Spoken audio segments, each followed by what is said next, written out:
Et cet après-midi, le ministre israélien de la Défense a envoyé un message clair aux nouveaux dirigeants de la Syrie. On écoute Israël Katz.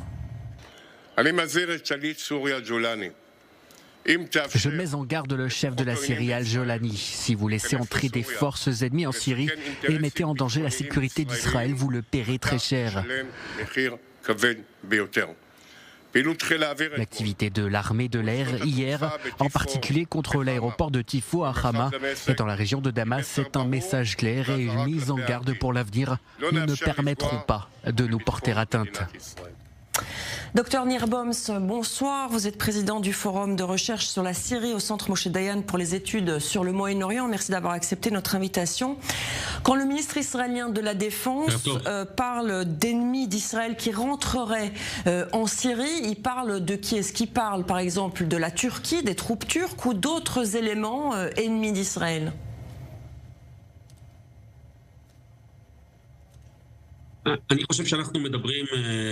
Je pense que l'on parle de la restabilisation des systèmes des relations entre la Syrie et l'Israël, et nous devons regarder de manière plus large ce qui s'est passé en Syrie depuis une quinzaine d'années. Sous la direction iranienne, avec le soutien d'autres forces, beaucoup de forces qui ont œuvré contre Israël, et nous l'avons vu en particulier après le 7 octobre, en Syrie, se sont basés en Syrie, ont agi en Syrie. Après le changement et après la guerre qui a commencé le 7 octobre, du point de vue d'Israël, on voit une politique israélienne qui dit que l'on veut changer ici les règles du jeu et les redéfinir. Et donc Israël a déclaré n'être pas prêt à accepter des forces qui menacent Israël, qu'on l'on veut créer en fait une politique sécuritaire autre qui redéfinit les règles du jeu, et ensuite, quand ce serait fait, on pourrait commencer à parler d'autre chose en Syrie. Et si nous voulons aujourd'hui remplacer des bases qui servaient des forces anti-israéliennes en bases qui sont anti-israéliennes ailleurs, Israël ne peut accepter cela.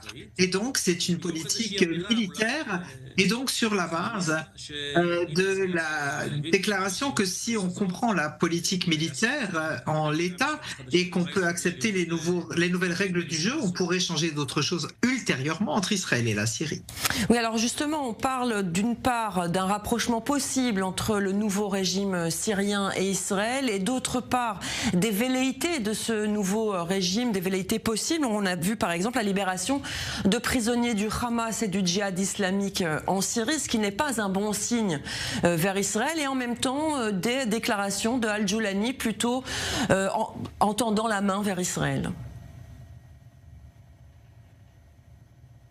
Je ne suis pas sûr que Jolani tende la main vers Israël, mais nous entendons des déclarations plus ou moins positives de la part du nouveau régime syrien, et je crois que l'on peut aussi croire ou espérer en tout cas que la Syrie qui réussirait à avoir cette vision de la force syrienne qui aurait de bonnes relations entre les ethnies, les religions, les différents groupes composant la Syrie pourrait alors avoir des relations meilleures avec ses voisins, y compris avec Israël. Je pense que nous commençons cette voie avec beaucoup de scepticisme et une conscience sécuritaire, mais je sais qu'il y a d'autres canaux, d'autres conversations et contacts qui ont lieu entre des représentants israéliens et des représentants syriens.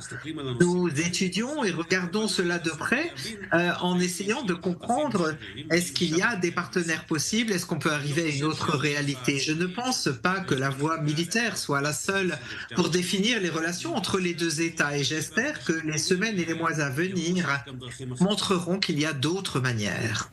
Alors il y a évidemment cette donnée dont je vous ai parlé tout au début, c'est la Turquie qui tente de gagner en influence et de s'implanter d'ailleurs en Syrie. On a vu que le président turc tient des propos extrêmement durs contre Israël, en parlant dernièrement d'effacer Israël, d'éradiquer Israël. Est-ce que c'est pas là le vrai danger pour Israël ?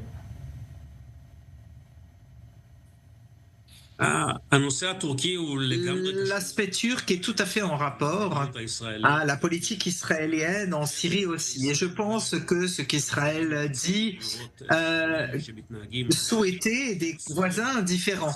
Et si les Syriens veulent le faire, ils veulent faire passer un autre message, nous en serions fort heureux. Mais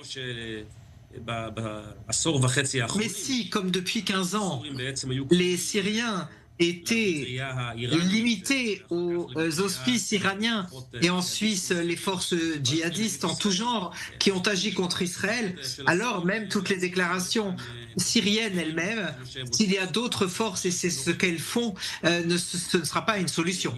Alors, Israël n'accepte pas ou n'a pas vraiment envie de voir l'influence turque en Syrie. Israël déclare d'ailleurs ne pas vouloir permettre l'installation de la Turquie dans la situation actuelle. Ça fait partie des de la nouvelle configuration qui se met en place entre Israël, la Syrie et les pays environnants autour de la Syrie. Il faut qu'il y ait absolument des autres règles du jeu, de relations qui doivent se mettre en place entre Israël et la Syrie. Israël ne pourra accepter des forces ennemies, des forces comme c'était le cas avant le 7 octobre. Et si les bonnes intentions syriennes se réalisaient vraiment, et s'ils réussissaient, après le départ de l'Iran, ils faisaient partir les autres éléments négatifs contre Israël, alors on pourrait voir un avenir différent entre les deux États.